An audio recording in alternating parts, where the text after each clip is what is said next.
right, good morning, Scoop Nation. Welcome to the Morning Scoop. It is Friday, December 23rd, so we are just over, 8 days away from Ohio State versus Georgia in the college football playoff. So I'm excited. I know my guy TJ here is also excited, very festive with the Christmas lights going on in the background. So TJ, as you can see, is welcome to the show. So TJ, how you doing, brother? Hey, everything you just said right there, man. Cue the Europe final countdown song. Because Mm, we're coming into the final countdown, right? I mean, game week essentially. Once you wrap up with Christmas here, I mean, it's kind of short because the way Christmas falls on Sunday. You get into Monday and hmm get guys that are showing up on site. And it's time to lock in, man. It's go time and. Yeah, it's the final countdown. It's weird though too, because it's like I don't Ding-a-ling-a-ling. expect it to be like already Christmas, and I'm ready for it to be the game because I just want that to be here. I'm tired of waiting. So like 8 days doesn't seem that long, but I feel like it's going to be the longest 8 days of this entire year, given the fact that it's already like Christmas, which is just crazy to me. Yeah, and the other thing too is, I mean, hell, we've been talking about this matchup for over 3 weeks now, Yeah. and from our vantage point and from any media or broadcaster, sportscasters, you know, standpoint, it's like there's only so many things you can talk about. Yeah, Georgia's the number hmm one ranked team. Ohio State backdoored themselves in because this team or that team got beat. And there's really only so many storylines, Yep. but it's hey, go down there to Atlanta, get it done, and hopefully resurrect or get some redemption for the way you played the second half against Michigan at home, because that's you just you can't even begin to imagine for these players, and not only the Yeah. players but the coaches. We think it's bad as fans, but think about it from the players and coaches standpoint, how bad that taste is in their mouth about what happened at home in the game. So they're ready to go, man. Yeah, and not to mention just the absolute I mean, I'm virtually sick and tired of like interactions with a lot of Ohio State fans where it's just like doom and gloom, the world is on fire. Like that's I will say that's the good thing, right? So we've beaten a dead horse around, only so much you can talk about with this game, Ohio State Georgia, only so much you can really prepare for, right? From our perspective at least for the game. But then again, Ohio State never ceases to have plenty of things to talk about, whether it's NIL, losing Dylan Raiola, losing some commits to flips, what have you. Like I put a podcast up yesterday, just breaking down the class. Like it's a good class still. We're in the college football playoff. It's a top three class in stars. Like I don't know what more you want as a fan, but if like you're not excited about this team getting ready to play Georgia, or you're worried that they're just going to get the break speed off them, then like I don't want to interact. Like I want to talk about the good stuff, and I want to say Ohio State's going to beat Georgia by 3 touchdowns. Yeah, and I think it's different to me because and it's feels like I'm an old man now because it's been so long since I actually suited up and played for the Buckeyes. But back then, and we got to work on what this segment's going to be called because we can't just keep calling it back in the day. It was almost like back when I used to be able to kick people's asses. Now Oh I'm yeah. old. But I feel like back then it was a dead period, so there wasn't all this recruiting and transfer portal stuff that didn't even exist. hmm But I think I think now it gets to a point where there's so much going on, like you said, with having it be shorter, until you play Georgia compared to when you finished up against Yep. Michigan. You have so many things and so many moving parts going on. Who are we looking at in the portal? We just lost Raiola, and for me, just real quick, you know, because our Scoop CEO, the guy that makes it all move, man, the guy that stirs the drink, the guy that moves the ball down the field, um, Kirk Barton. When I think about recruiting, he was a guy that I helped recruit. I hosted. and I think I was a big part of getting him to Ohio State. That he was a 2-star guy, and he was a 2-star guy that didn't even play offensive tackle in high school, and ended up, I guess you could consider him a diamond in the rough, because he ended up being a captain and All-American, and just, from my vantage point, one of the greatest tackles to ever suit up for the Ohio State Buckeyes. So a lot of people out there that are so ho-hum about Dylan and him not coming, let's not forget about the guys that we already Hmm. have in the room. Kyle McCord, to me, I mean, hell, he's been throwing the ball to all these receivers. He's got rapport. He knows Yep. them. They're tight. They've got chemistry. Let's not forget about Mr. Brown, who's pretty talented as well, and then Lincoln, who's coming into the class as well. So I get it. He's rated as the number one recruit in the country for that class, but you know what? It's not the end of the world, and there's so many things that'll happen between now and then, and who's to say he may not have even been he might not have been the right guy, and who's to say it would have ever panned out? Let's think about what happened with Quinn Ewers. Hmm.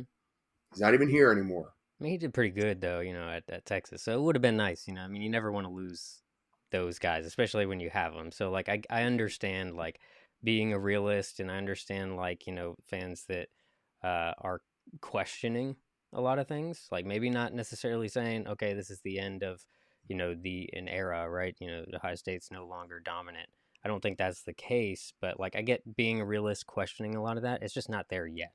Like Why if it why can. why why did he decide to decommit? Right, right. I think It's real there's cool. other pieces to that, and like if it continues to happen that way, and like that is just a common theme for Ohio State, like for next year and the year after and whatever, then I think it's a bigger problem, right? But if you're still getting guys that want to come play for you, and they're, you know, in a top 5 class, like Ohio State's still going to be good. Like we're playing in the college football playoff, like Yeah. regardless of how we got there, it's still a good thing for the program, and there's still an opportunity to go out, play somebody against you, and beat them, and play And for a compete, national championship. yeah, compete for a spot in the national Yeah. championship game, and that's a great thing. And I will tell you this: from my time as a player at Ohio State, as a Division One college football player, I saw more parade All Americans, high school All Americans, first team All State guys that came in that never got it done, that never even saw the field. So you just Yep. really never know, again, how a guy's going to pan out. Could get an injury bug, could be, doesn't like being away from mommy or daddy, and he's an out of state guy, and he's homesick. You just never know what's going to Hmm. happen. To me, I think it's still the top 3 to top 5 destination or landing spot for your premier talent Yep. coming out of high school across the country, because going to Ohio State, going to Alabama, going to Georgia, your chances of getting to the NFL are greater Hmm. than anywhere else. Well, to that point too, Lincoln Keenholz, uh, who flipped from, was it Washington, right? I think he did. Just came out earlier today, because we're recording this on Thursday. If you didn't know, but came out earlier today and saying that basically like he could have stuck with Washington and made more in NIL because of what Washington's doing with NIL than he did coming to Ohio State, but he chose Ohio State so that he could get developed, into a future NFL draft pick, right? So like those kids are still going to be there, and those are the kids honestly like that I want in that room, because if you're going to sit here and say like, oh, we don't have any dogs, we don't have any guys that are willing to go out and understand what the game means, and like they're just soft, whatever, then you want dogs in the room. You want guys that are going to come in and want to be developed, they want to compete, they want to fight. And if that's the case, maybe he's a 4-star instead of a 5-star. Maybe he's not the number one in the class, but I'll take him. I'll take him. Hey, I mean, I don't want to step on any toes here, but I know that Ohio State tried to trademark the, and it didn't work out. I know they have I the thought the they did. slogan. I think they were denied on that, and because Okay. it's the, and it's really hard to trademark that. But I believe their slogan is "developed here." Right? Yep. You mentioned developed. That's a big deal. Okay. Again, back to Raiola. There's, if you're asking me, not knowing what happened, because really only he knows what the Mm-hmm. real deal is, and probably Ryan Day as well. I would have to bank on the fact that it was NIL money. Nebraska is looking to go in a different direction. They've just hired a new coach in Coach Rule. There's a family connection for Mm-hmm. Dylan there, and now with NIL, back up the Brinks truck again, man. Toot toot, beat beat, Yeah. back it up and say, hey, you know what? I get it. You're number one you're the number one recruit in the country, and you were committed to Ohio State. But maybe let's give you 3 million reasons why Mm-hmm. you should come and play with what we've known, Ryan, over the last couple years is a hot garbage program like Nebraska. It's not the same Nebraska that it's not your mommy and daddy's Yeah. Nebraska back with Coach Tom and Frazier, and it's different. It's not the same Nebraska, and they haven't been good. But you've got financial reasons Mm-hmm. now to decommit and go there. Yeah. I can't blame the kid. I mean, like Hell at no. 18 years old, shoot. Yeah, you throw some money around towards me when I was that age, like I'm gonna think about it. That's for damn sure. See ya. I posed a question to Kirk Barton the other night when we did a live video. Again, shout out to everybody, Scoop Nation, Scoop World, that was jumping on there, chatting with us, messaging us. But I'm like, dude, you're coming out of Perry, even though you were only like, well, I think I called him a 2-star. He was like a 1.5. He really wasn't that good coming out of Perry. But I said, if you got an offer from Ohio State, and you got an offer from, let's say, Wyoming, where our guy from the Bills, Allen, played, Mm-hmm. and Wyoming says, "Hey, I'm going to give you $3 million to come and be our starting offensive tackle," and Ohio State saying, "Oh, I'm going to give you 50 to 100 grand to come here." Where are you going? If I'm 18 years old, I'm going with the 3 million Mm-hmm. all day. Yeah. I mean, So it at and least hey, gives you pause at the NIL, very thank you least, NIL, Like, change the game, baby. yeah. But we kind of got digressed on that topic a little bit, but We it's a always good do. transition right into the fact that there are multiple different things happening right now with Ohio State. So in that same vein, right? Be sure to like this video, subscribe to the YouTube channel because there's always constantly content coming out, as TJ has alluded to a couple of times with the live conversations that we've been doing with Kirk, Bill, Nevadabuck, TJ. There's a ton going on right now. Also, a ton of conversation going on at BuckeyeScoop.com about NIL, decommits, commits, signing day, Georgia, anything you really want over these past few weeks. And the next few weeks, as we get closer and closer to the game, be sure to check out BuckeyeScoop.com. Join today and check out the Ask the Insiders board to join in the community.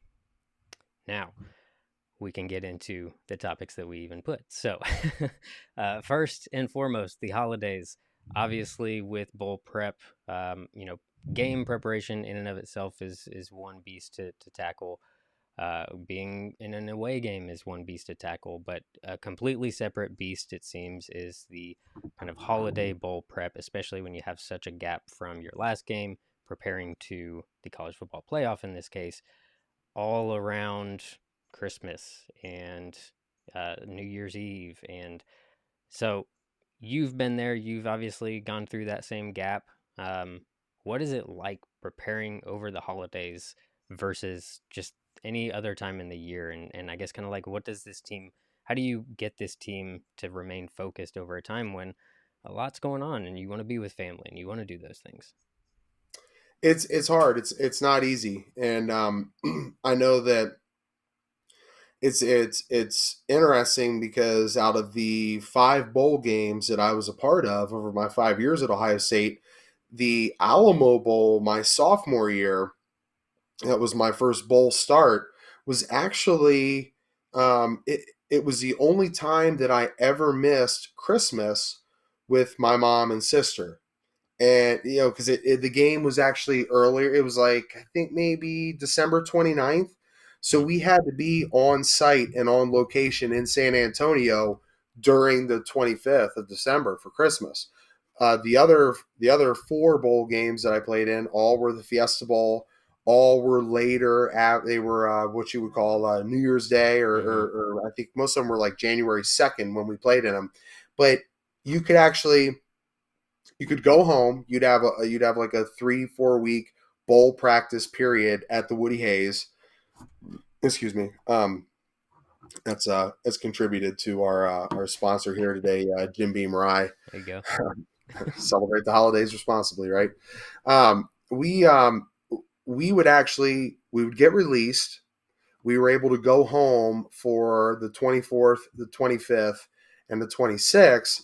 And then what they did was they gave you a check for $970, I think roughly it was, and you could book your own flight Mm. down to the Fiesta Bowl in Arizona.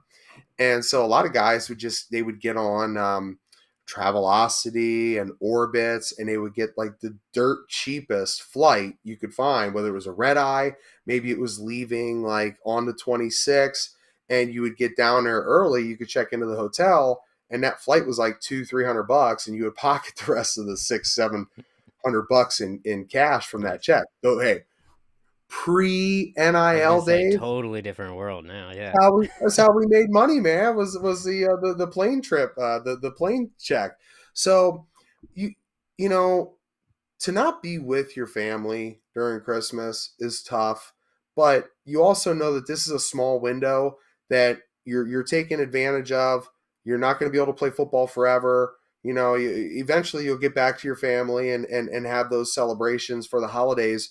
But it was just different. I think I mentioned to you before, like some of the Fiesta Bowls was like Christmas Day.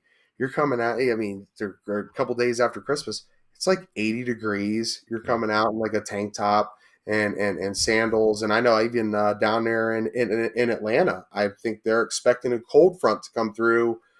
You and I were just talking before we started the show about Nashville, areas like that. They don't have plows and things like that Yeah. ready, prepared for those situations. But it's going to get cold down there. You mentioned another thing too, man. This is an away trip. This is 100% without a doubt. This is a home game Oh for yeah. Georgia. But to me, I don't care about that. It's the opportunity to play in a college football playoff, a chance to go to the national championship game. But being away from your family during the holidays is tough. Same token, you've got to find a way to stay focused, dialed in, and get ready Mm-hmm. because it's a bowl game. It's big. The eyes of the entire country and the college football world are on you. So you better be locked in. Yep. And if you believe what Ryan Day's been saying, the last few kind of press conferences, right? He's seeing a different look in the eyes of the players, and he's impressed with what he's seen over the last few weeks in preparation for the game. And I take it with a grain of salt. It's coach speak. What else do you want him to say, right? So I'll believe it when I see it on the field. But Georgia's a beatable team. Like I get that Ohio State's not favorited in this game. I understand why. Is it going to be a tough game to actually beat Georgia? Absolutely. But if you're doing the things that you need to do for the month beforehand, if you're willing to sacrifice the things throughout the holidays that you maybe otherwise would, not have sacrificed if it was a lesser bowl game, then good things can happen. But you got to stay on top of it. You got to have that look in your eye. You've got to come out and be ready to, go to battle against, a better Michigan team, especially. So, like, if you weren't ready for that, then you better be ready for Georgia because it's not going to be easy. And I think they can do it. I think, well, I'm not going to say that they will do it because, in my heart of hearts, it's a little bit more pessimistic than optimistic, deep down. But I mean, it wouldn't surprise me either. I felt the same way in 2014 against Alabama. I didn't like that we had to play Alabama. I didn't think that we really had much of a chance, but it was possible. And then everybody knows what happens. 85 yards right through the heart of the South. So, Let me tell you the best part about that Alabama game, which is what you are going to need to have happen if you want to beat Georgia. And Ryan, you and I both know anybody who has ever seen a football game, whether it's high school, college, professional. I just saw the other night. I think it was the Minnesota Vikings. I can't remember who they were playing, but it was the largest Yeah, deficit to it's come the back Colts. from in It's the NFL Colts. history. Yep. There's a reason that you line up and play the game because there are certain things that can happen early, late. If you stay locked in, if you stay focused, stick to the game plan, it doesn't matter if it's the best team in the country, doesn't matter if it's the worst team in the country, doesn't matter if it's Appalachian State, because I love to rub this in, Yep. going into Ann Arbor. They Mm-hmm. got it done, and for me, the best part about that Alabama game, pumping a local guy here from where I'm at, was a McKinley Bulldog by the name of Steve Miller getting an interception as a defensive lineman. He got the tip ball, got the pick. Right, I can't remember if it was a pick or a fumble recovery, but he scored a touchdown in that ball game against Alabama. Those are the things that you need to have happen. Yes, it's great to run 85 yards through the heart of the South. Yeah. Zeke played freaking Yeah. out his ass over Wisconsin, Alabama, Oregon. I mean, when you have a Yep. running back who's averaging 200, 225 yards, I don't know what it was, but they were phenomenal numbers. It's going to make things Mm-hmm. easier, especially when you're bringing in a guy like Cardale that, He just hey, trucked man, people that whole off Card, season, Card, man. Cardale, hey, I'm issuing a statement here right now. Cardale and your team and your squad of guys behind you. I know you maybe didn't like some things that my guy Ryan said, but he's speaking the truth, man. It is what it is. Mm. Don't be upset. Don't be angry because that's what we do here. We speak the truth. And if you can't handle the heat, get out the kitchen, right? So for me, it's the turnover things, it's the interceptions, it's the play of a guy who maybe didn't do a whole lot during the regular Yep. season, but now he steps up, a guy like Steve Miller, getting that touchdown against Alabama. That was the difference. We're going to need stuff like that against Georgia.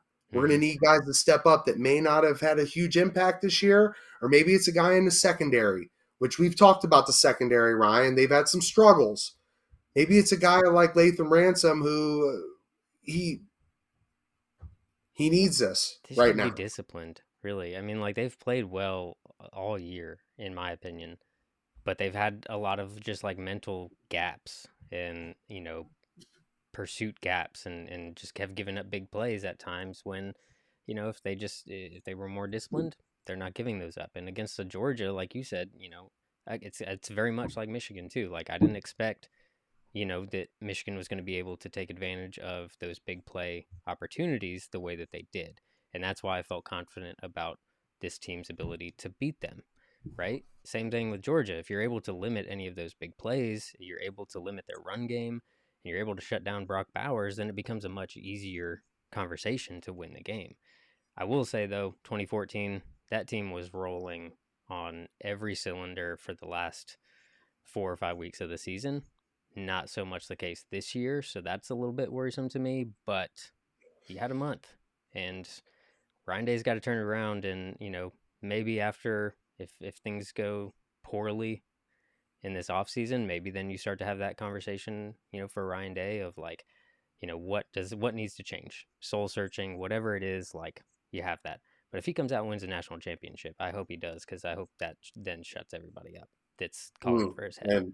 And hopefully that would be against Michigan. How Yeah, great would that be? right. But I got to hit you with the timeout here real quick because I need to run it back to 2014. You mentioned that you felt the last 4 or 5 weeks of the regular season, everything was rolling. We're, Mhm. we're, we're doing good. One question I've always given to a lot of people: do you feel like if JT Barrett doesn't get hurt against Michigan, that we still win the national title? Because me personally, my answer, I don't think we do. I just don't. Cardale brought a different deal to the table Mhm. with the long ball. You saw it. Who I never expected them to go out and beat Wisconsin. I think it was 59-0 in the Big Ten championship. It's like damn, Cardale, he's chucking that long ball to Devin Smith. And you just never really saw a whole lot of that deep threat with JT in there. Don't get me wrong, JT Barrett is without a doubt one of the greatest quarterbacks to ever line up and play for the Ohio State Buckeyes.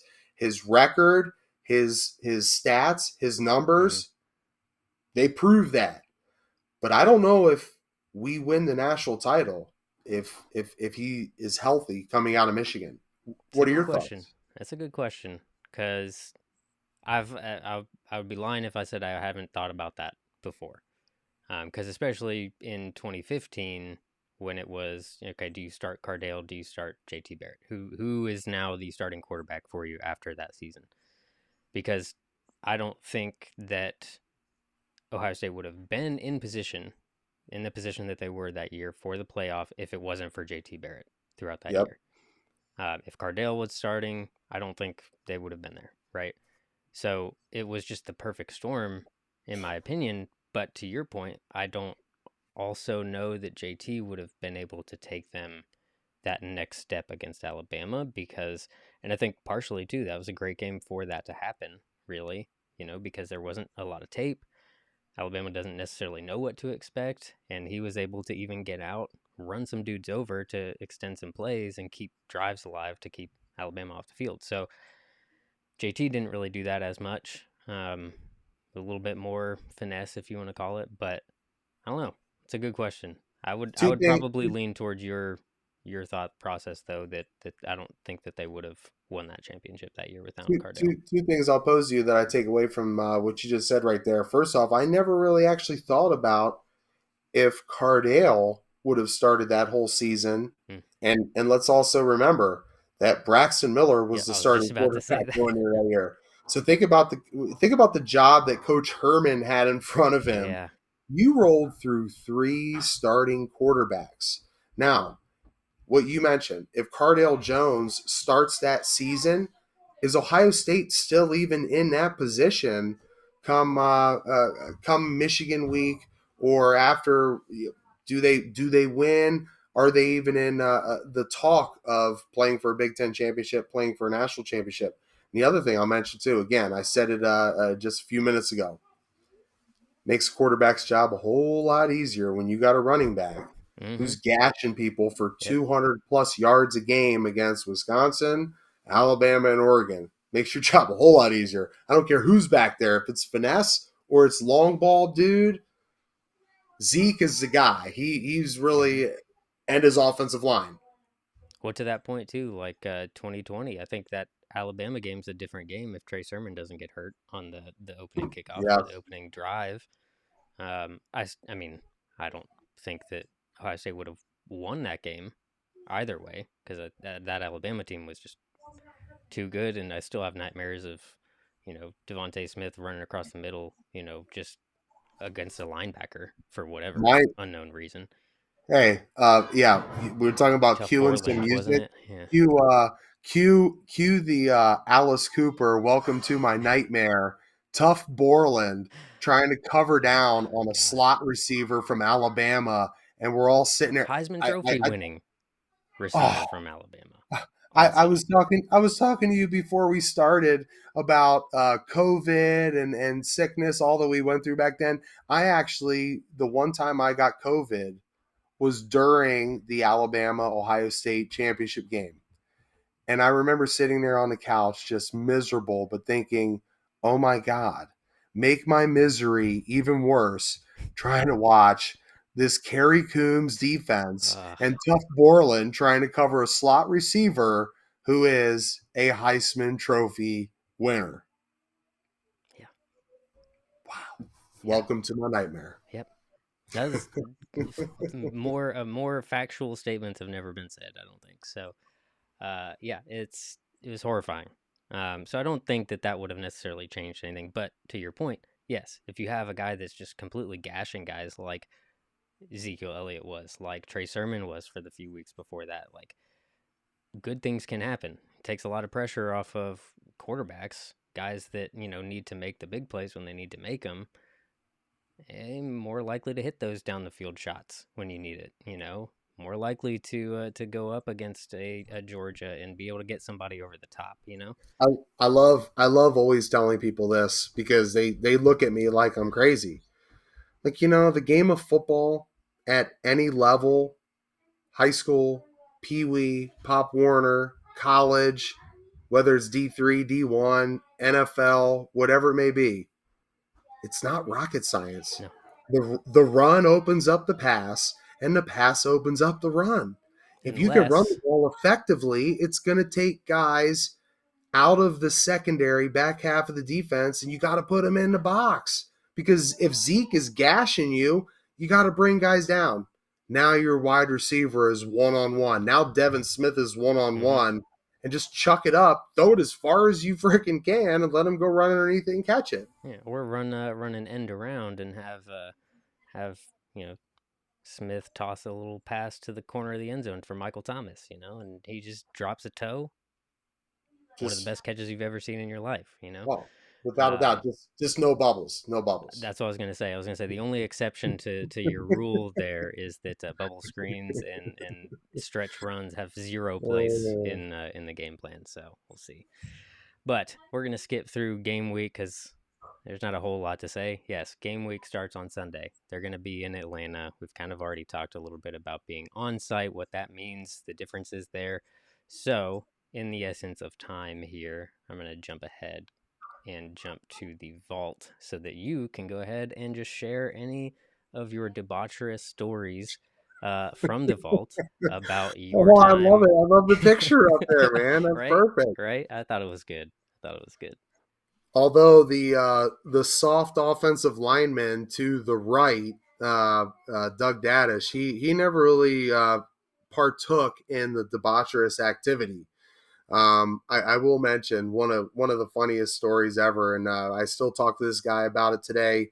Um, you talk about showing up early or get what we said about getting that early red eye plane Mm-hmm. flight that was leaving Columbus or Cleveland at like 2 or 3 in the morning and getting you in there in Arizona. We were there early, and this was the year that we played Florida for the national Mm-hmm. title, and we moved locations. So we originally started at it was an Indian reservation casino.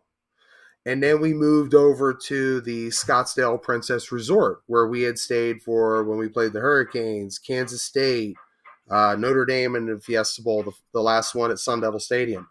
So AJ Trapasso, our punter, and we always, my entire career there at Ohio State, our punters were like jacked, like had muscle definition, right? And In and they trust, we were trust.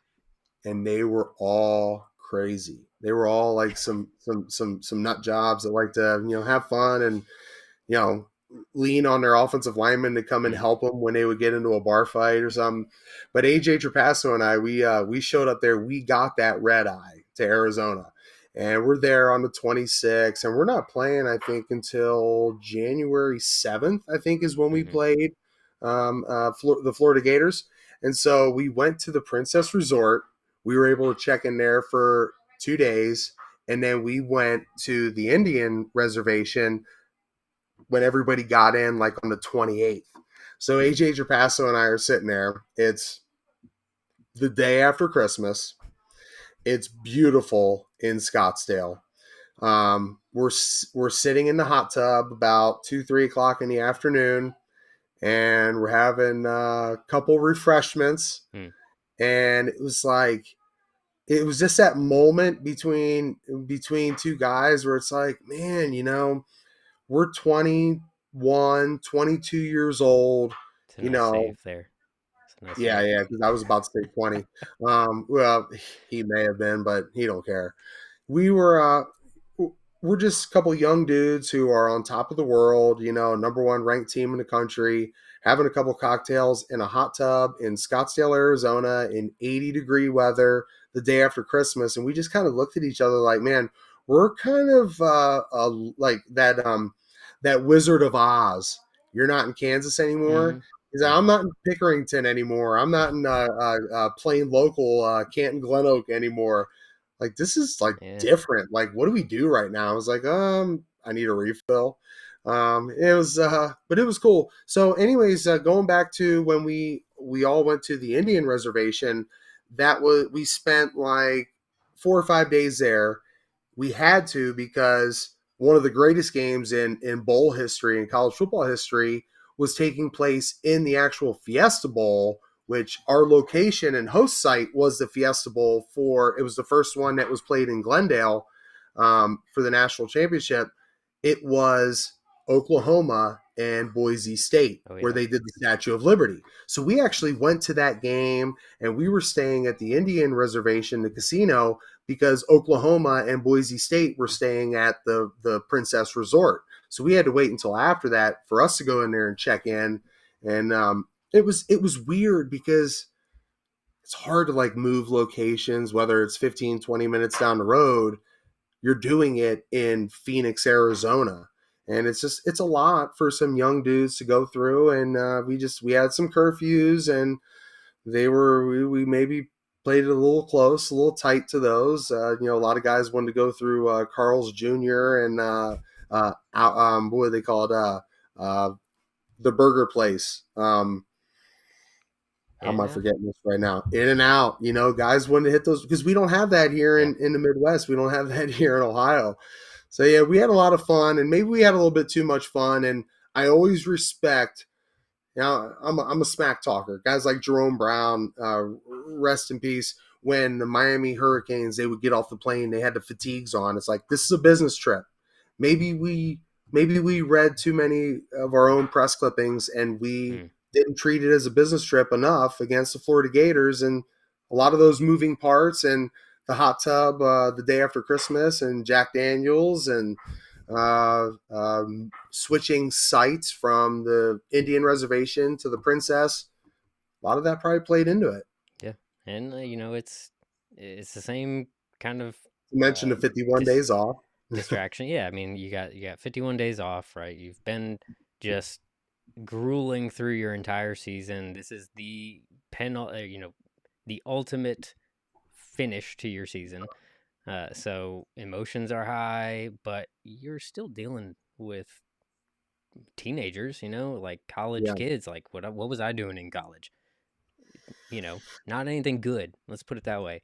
So, you got to try and curb some of that and NIL and money just being thrown around, trips to lavish resorts, whatever, like sitting in hot tubs, just drinking Jack Daniels for a few days.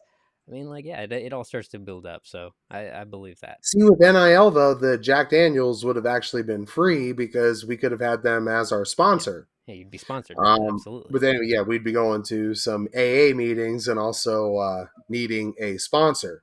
But Well, hey, one thing I will tell you, Ryan, the other thing too that you have to mix on top of that from that year specifically 2006, and that national championship game was played, I believe, January 7th, 2007.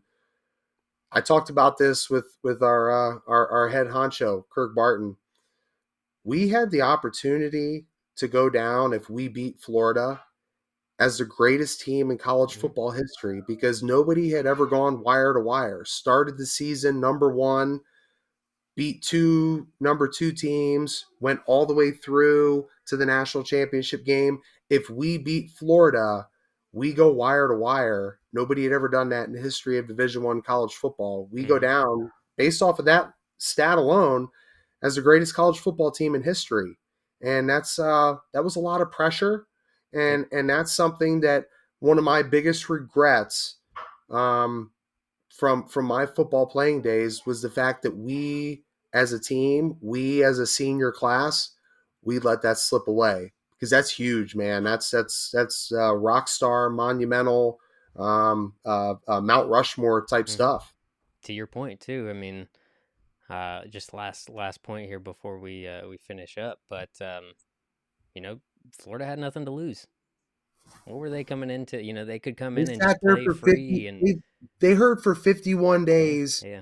about how they had no chance to win the game. The same as how the Miami Hurricanes Hmm. heard that the Ohio State Buckeyes had no chance of winning the national title against them in 02. Yep. Look what happens, man. That's So fuel, man. That's fuel to the fire. Ohio State, you don't got nothing to lose if you're Ryan Day, if you're C.J. Stroud, if you're Marvin Harrison Jr. Just go out, play ball, and execute. Good things can happen. Let me ask you, man. I know you bleed scarlet and gray, just like I do, just like we all do here at Buckeye Scoop. But if you are removing your heart from the equation, seeing if you're putting your pink slip to your vehicle or your house up against a 6.5 point spread, you're getting 6.5 for Ohio State. You're minus 6.5 if you're Georgia. Which way are you going? I'm taking Georgia because I feel in my heart, removing if it my was heart 7.5, and emotion. I might take Ohio State. Exactly, but I still feel like Georgia is a 7 to 14 point better team than Ohio State. I would agree with that. I don't bet on Ohio State for that exact reason, for a but couple weeks now. So now it's like, hey, that's perfect storm. Yeah. Like I said, what do you got to lose? You know, you're playing with house money at this point, essentially. You know, off season, maybe some things change, but you know, you're playing against a team that nobody thinks you really have that much of an opportunity to beat outside of Columbus, Ohio, basically. So just go out and be that Florida team, be that Ohio State 02 team, be the guys that come out and just, you know, nobody wants to play you because you're just playing for free, essentially. You have nothing to lose. So I don't know. Good things can happen. So we've only got just about a week left before we find out what this team has. So that's gonna do it though for us here today for the morning scoop. So TJ, as always, brother, I appreciate you jumping on. Appreciate the stories. Always good conversations. And to everybody out there in Scoop Nation, thank you for watching. Thank you for listening. And as always, go Bucks. Happy holidays. And happy holidays. But go Bucks.